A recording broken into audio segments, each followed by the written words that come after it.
Hello Pilates friends. Had some questions coming through about teaching virtual classes and knowing if your clients are connecting or if they can't connect and you can't be with them and be hands-on with them.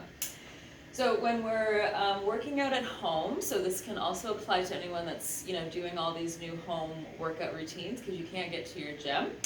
If we're focusing on our Pilates core breathing, so ideally we're trying to inhale to expand to the sides and into the back as much as possible. It doesn't mean that your belly is not going to move at all, but it's different from yoga that we're not just deliberately expanding the belly.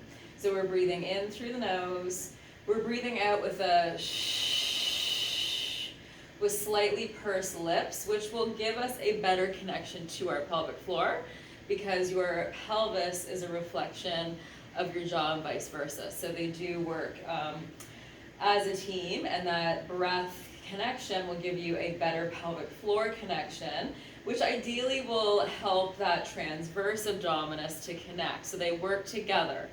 They co-contract.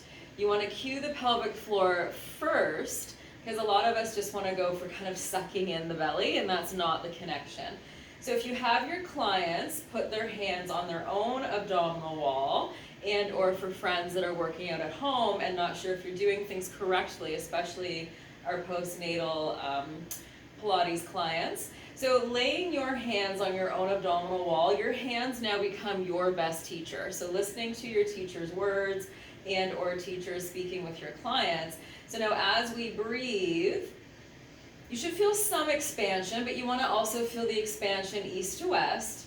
And then as we exhale, we lift through the pelvic floor, and you should feel the abdominal wall shrink wrap. We can say tighten, but it also should feel like it's melting. It should be drawing upwards and inwards. Then as we start to move, this is the tricky part. So starting with something simple like a leg slide, we want to be able to keep that connection as we move. So we're stabilizing the lumbopelvic, but as we add in these fancier movements, we're also able to keep that connection. So when we go to lift the limbs or even the head, so if you're at a place where you're able to start doing crunches, we should still keep that shrink wrap and connection here. We don't want the belly pushing out like this. So if your abdominal wall is pushing out like this, especially when you're doing a crunch, if I do that at the same time, that is incorrect.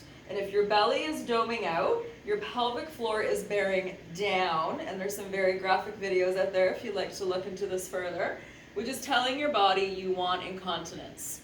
So if you're doing all of your core exercises, whatever it is, and your belly is pushing out rock hard, that is incorrect. So try to use your hands, again, as your teacher at home.